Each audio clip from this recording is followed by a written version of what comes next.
Hola a todos y a todas. Hoy, desde la revista de Compliance en el sector público de Aranzadi y la Ley, tenemos la suerte y el honor de contar con un invitado de excepción. Y para ello le voy a presentar a continuación. Se trata de Manuel Villoria Mendieta. Manuel Villoria es un referente para todas las personas que trabajan en el ámbito de la integridad, de la transparencia y del buen gobierno, y por lo tanto del compliance en el sector público. Catedrático de Ciencia Política y de la Administración de la Universidad Rey Juan Carlos, es una persona que ha tenido una amplia trayectoria, tanto desde el punto de vista de la gestión administrativa, en procesos de modernización, de reforma, de trabajos en la ética dentro de los distintos comités de los que forma parte, con una amplia docencia también dentro de distintos másters, pero también publicando, divulgando y un conocedor en profundidad de todas las dificultades que plantea insertar los sistemas de integridad en la administración pública. Y precisamente por ello, creo yo, que ha sido la persona designada y desde luego con mucho acierto para ser el primer presidente de la Autoridad Independiente de Protección al Informante. Bienvenido, Manuel. Muchas gracias. Muchas gracias. Una cuestión conceptual. Autoridad Independiente de Protección al Informante. ¿AIPI? ¿La Autoridad Independiente? Bueno, yo creo que si usamos IP, si ustedes meten IP en Internet, les saldrán asociaciones muy diversas. Yo por eso vamos a llamarla AINPI. AIPI. AINPI, y bueno, ya tenemos incluso un logo preparado y en eso vamos bastante rápidos, ¿no? Bien, perfecto. Pues ya nos queda claro a todos, será la AINPI. Bueno, por supuesto, nuestra felicitación, la felicitación de todo el equipo de la revista, pero yo creo que de todas las personas que trabajamos en la administración pública, que hemos tenido la buena noticia de que seas el primer presidente. Claro, pero se trata de poner en marcha un nuevo organismo, es decir, partiendo absolutamente de cero. ¿Cómo afrontas este reto? ¿Cuáles crees que son las principales dificultades que sin duda habrá para ponerlo en marcha? Bueno, en primer lugar, yo lo afronto con responsabilidad, ¿no? Consciente de que hay muchas personas que están sufriendo persecución o que están planteándose hacer denuncias o informaciones y que necesitan apoyo. Y entonces yo creo que tengo una responsabilidad, y tenemos todas las personas que estemos en este proyecto una responsabilidad hacia ellos, ¿no? Es decir, si al final de todo esto conseguimos reducir el sufrimiento de algunas personas, habrá tenido sentido todo este trabajo, ¿no? Luego hay ilusión por intentar llevar adelante esto. Son 5 años, lo que se puede aguantar se aguantará, y vamos a intentar que al final de estos 5 años haya una autoridad que sea un referente en España y en Europa, que nos pueda de alguna forma considerar buenas prácticas, y vamos a ver si somos capaces de ello. Y bueno, tengo ilusión y espero que al final de todo esto pues exista algún impacto positivo, ¿no? Y estos serían lo que yo llamaría los motivantes de mi aceptación para este puesto de trabajo, que tiene muchos retos y que lógicamente pues implica, para una persona como yo, implica dejar una cierta tranquilidad y una cierta inercia y meterse en un mundo bastante más complicado. Pero bueno, los retos son enormes. A corto plazo, a medio plazo y a largo plazo son diferentes. A corto plazo, el principal reto, lógicamente, que tengo es el presupuesto, porque AINPI no existía en el año 22, que es cuando se hace el presupuesto para el año 23, que es el que tenemos aún prorrogado. En consecuencia, no existe en el ámbito presupuestario, lo cual ya es importante como un hándicap. Con lo cual, dependemos del Ministerio de Presidencia, Justicia y Relaciones con las Cortes, que por ahora nos está ayudando bastante. De hecho, pues bueno, si vamos a empezar es porque ellos nos han ayudado a conseguir una primera relación de puesto de trabajo, y porque nos van a dejar usar parte del dinero que ellos tienen en una de las secciones del presupuesto. Entonces ese es un primer momento, que es un primer reto que va unido también a la necesidad de reclutar gente preparada con competencias en este ámbito. Y gente con competencias en este ámbito, pues lógicamente hay muy pocas, porque no hay experiencia de este tipo de actividades, excepto la Agencia Valenciana, que durante años sí desarrolló esto para el sector público, no para el sector privado. Pues realmente el resto no tienen experiencia, y las que tienen es de menos de un año prácticamente, ¿no? Bueno, con lo cual tenemos ahí un reto de reclutamiento, de definición de competencias de los puestos clave y de ir identificando personas que puedan acercarse al perfil de competencias idóneo. Eso a corto plazo. A medio plazo hay un reto importantísimo que tiene que ver con lo que son los canales internos. Es decir, cómo van a funcionar y si se consolidan los canales internos, porque lo ideal es que los canales internos sean los que reciben la inmensa mayoría de las informaciones y que las gestionen adecuadamente. Si dejamos que solo AINPI sea quien reciba informaciones, el resultado será el colapso.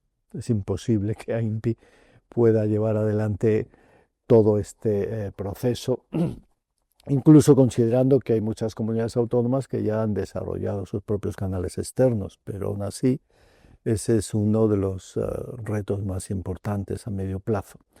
Y luego a largo plazo, bueno, pues el impacto lógicamente es muy difícil de conseguir, porque si uno lo que busca realmente es un cambio en la cultura de la legalidad, es decir, esto tiene un objetivo final, ¿no? Y es que las personas cumplan con sus obligaciones legales, las organizaciones cumplan con sus obligaciones legales en todo el ámbito, no solo del derecho de la Unión, sino el derecho interno.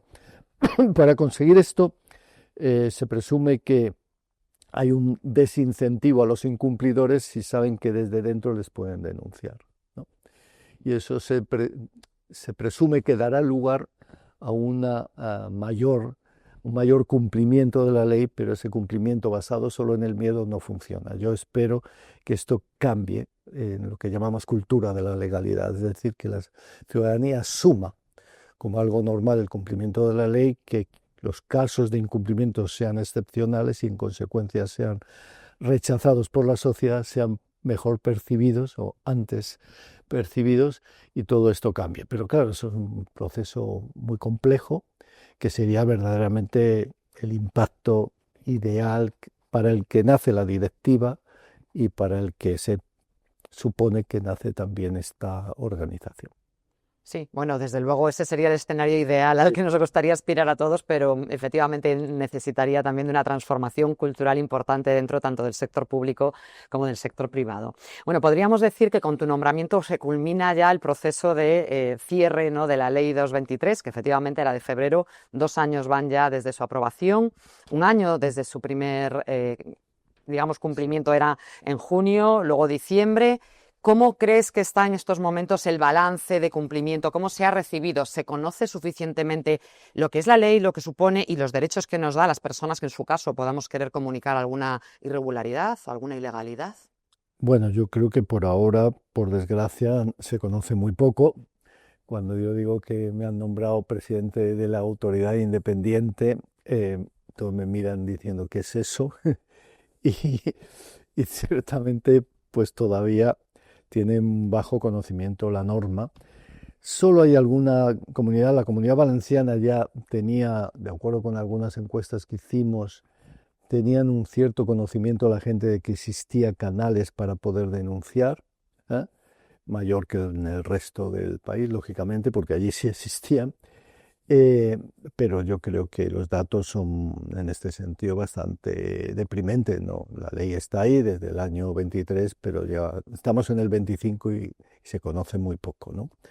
Y sobre todo se conoce muy poco en el sector privado, ¿no? En el ámbito de lo privado se conoce poco la norma y yo creo que ese es un reto enorme. Tenemos que dar a conocer la norma, dar a conocer la existencia de canales internos, que la gente sepa que existen los canales internos.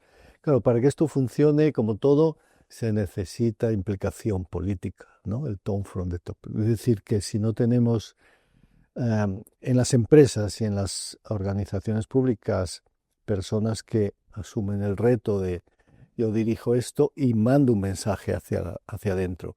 Si conocéis un caso de infracción, denunciadlo. Si conocéis algún caso de corrupción, denunciadlo, porque vamos a investigarlo y creemos en que esto puede funcionar. Bueno, eso es un reto enorme. Entonces, ahora mismo tenemos comunidades autónomas que ya están desarrollando desde hace más de 1 año prácticamente el canal externo, pero es verdad que Ninguna se ha metido en el ámbito del sector privado por el momento y prácticamente no hay sanciones, ¿no? Con lo cual, bueno, ese es un tema que tenemos que tratar.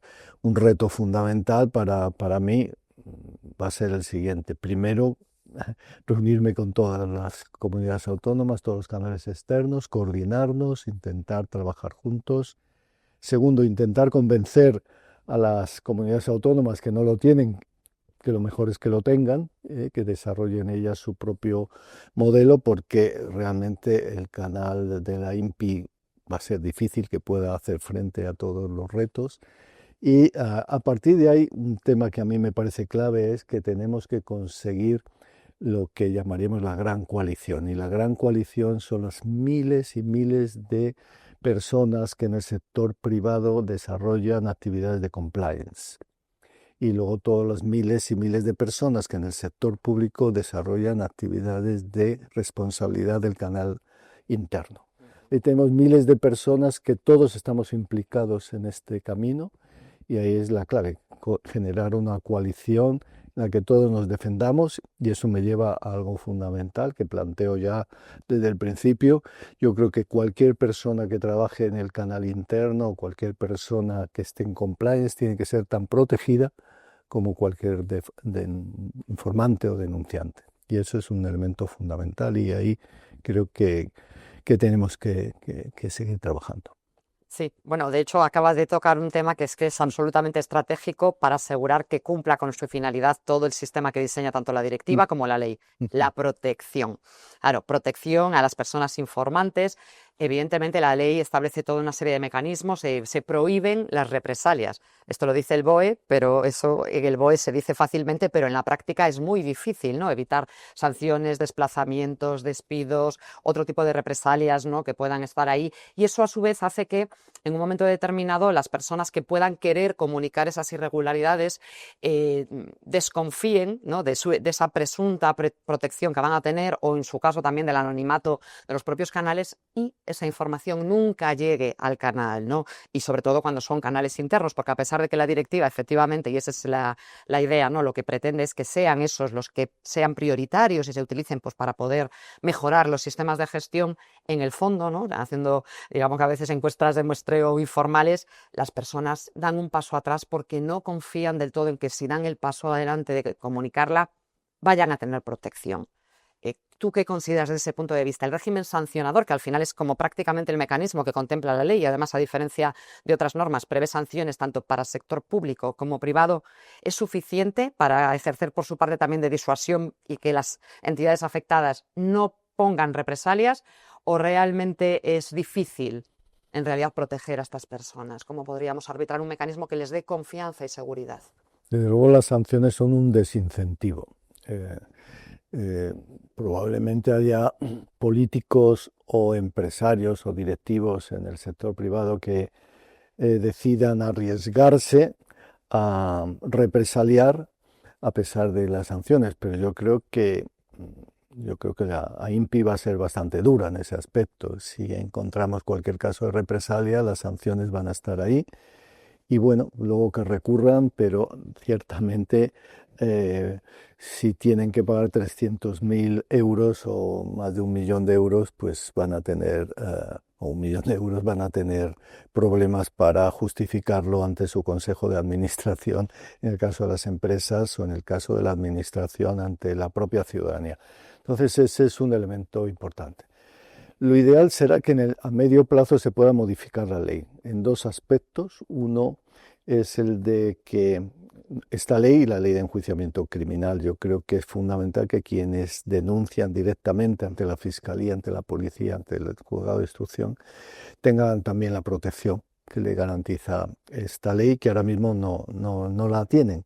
Con lo cual la clave es que entren por la vía del canal interno o del canal externo para luego enviarlo a la Fiscalía y a partir de ahí que tengan la protección. Y eso es importante que lo sepan. Pero si vas directamente es más difícil obtener esta protección, porque la ley de protección de testigos no funciona muy bien realmente. Entonces necesitamos, sin lugar a dudas, que la ciudadanía sepa que van a ser protegidos, que los que van a ser represaliados quienes represalien. Y luego está el otro aspecto importante y es la asistencia jurídica, que creo que va a ser inevitable que nosotros nos dediquemos una parte importantísima de nuestra labor, va a ser cualquier persona que entienda que ha habido represalias se dirija a nosotros por el canal apropiado, con el procedimiento adecuado, y nosotros le asesoremos en todo el camino que tenga que seguir. Por desgracia, el otro gran elemento que habrá que modificar en la ley es la posibilidad de que AINPI tome medidas cautelares directamente y pueda paralizar actos que son claras represalias, despidos, etc. Esto es un tema más complicado, incluso la indemnización. Establecer indemnizaciones en caso de que alguien represalie y establecer indemnizaciones para aquellas personas que están sufriendo un daño directamente económico, reputacional, familiar, psicológico, etc. Y luego está el apoyo psicológico, que yo creo que también tenemos que buscar los medios para conseguir tener instrumentos de apoyo psicológico, ¿no? El apoyo financiero yo creo que será más complicado. Tener apoyo financiero va a ser un elemento muy, muy complicado por muchas razones, esencialmente presupuestarias, y luego la complejidad del procedimiento, ¿no? En los temas de violencia de género sí sabemos que hay mecanismos ya establecidos, pero en nuestro caso va a ser más complicado. Igual que, lógicamente, hay un elemento importante que es la asistencia jurídica gratuita e incluso la posibilidad de que vayan a los juzgados también con asistencia letrada gratuita, pero eso es solo para ciertas personas que creo que ganen, que tengan retribuciones inferiores a 2.400 euros. Creo que esos han sido mis cálculos, ¿no? Pero bueno, este es el camino y yo creo que, bueno, es un avance sin lugar a dudas. Tenemos apoyo desde la perspectiva jurídica, vamos a buscar el apoyo psicológico, tenemos el sistema de sanciones y esperamos que podamos introducir medidas cautelares para los casos en los cuales hay represalias claras y la gente va a tener que sufrir durante un tiempo. Luego las posibilidades legales, pues sí, son amplias, pero claro, si tienes que estar implicado 3 o 4 años en procesos judiciales, pues es muy duro. Efectivamente, ha sido el caso además de alertadores de grandes casos de corrupción que hemos conocido en España y que han sufrido un vía crucis, ¿no? Por no decirlo de otra manera, precisamente por haber dado un paso al frente y haberse arriesgado, y no es algo que se debería de poder permitir. Pero efectivamente el régimen sancionador sin duda podrá servir, ¿no?, también para ello.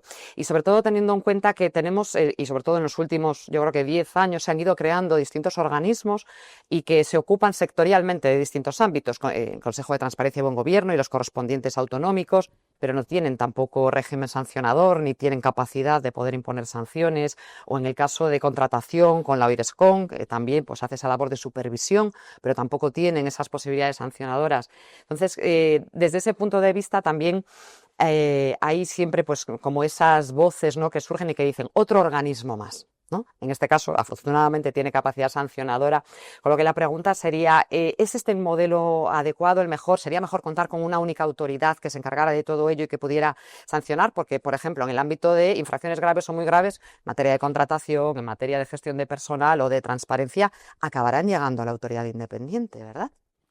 Bueno, ese es uno de los grandes problemas también, porque claro, la autoridad independiente va a recibir, pongamos, miles de denuncias, que una parte de ellas yo creo inmediatamente tendrán que ser reenviadas a la Fiscalía, porque está claro en la norma y está claro en mi perspectiva que cualquier introducción en ese ámbito puede suponer una, uh, una contaminación del proceso si no lo haces bien, y yo creo que obviamente eso tiene que ir a la Fiscalía y cuando hay indicios de delito y cuando hay cualquier denuncia que implique la posibilidad de un delito.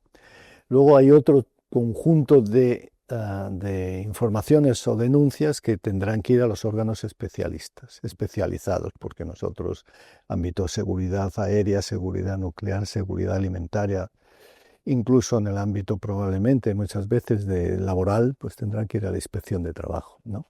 o seguridad e higiene, seguridad en el trabajo, ¿no? Bueno, todo esto tendrá que ir por ese camino, ¿no? Y luego quedarán toda una serie de denuncias que probablemente sí podemos y tenemos que investigar. El problema es que una vez que las investigamos, nosotros podemos establecer una serie de hechos probados y podemos calificar, pero las sanciones las tienen que imponer otros órganos, ¿no? Y eso es, lógicamente, lo tienes que remitir al órgano correspondiente. Tú conoces muy bien el ámbito municipal. Si de la investigación se califican hechos que implican una responsabilidad por parte del alcalde, a ver luego eso cómo se ejecuta, ¿no? No es tan sencillo. Pero bueno, nosotros la labor que hay que hacer y bueno, el problema va a ser poder desarrollar todo eso con medios suficientes. Yo creo que todo esto ya sí genera un caldo de cultivo para ver que, bueno, hay cosas que no se pueden hacer y que empieza a haber un movimiento, que hay procesos abiertos, que hay informaciones y yo creo que esto cambia las cosas. Pero es verdad que bueno, ese es un problema a desarrollar. Y el otro gran tema sobre el que yo he escrito bastante y es el de cómo articular el sistema, ¿no? Porque realmente ahora mismo en España tenemos muchos organismos, ¿no? Nivel nacional, a nivel autonómico, la coordinación es compleja. La realidad es que la gente muchas veces no sabe muy bien por dónde tirar, ¿no? Y yo siempre he pensado que quizás habría que ir a un modelo más cercano al italiano o al francés, porque nos ayudaría a sistematizar mejor, ¿no? De tal manera que en Italia hay un gran organismo, que es la Agencia Italiana Anticorrupción, ¿no?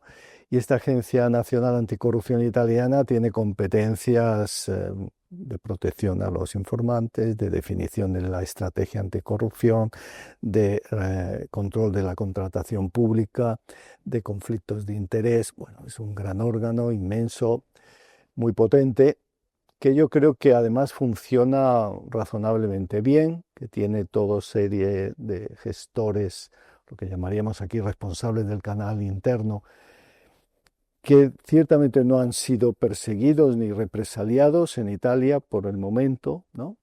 A pesar de los diferentes cambios gubernamentales. Bueno, pues este es un modelo. El otro modelo es el francés, con una agencia anticorrupción y un órgano dedicado a la transparencia. Bueno, es otro modelo.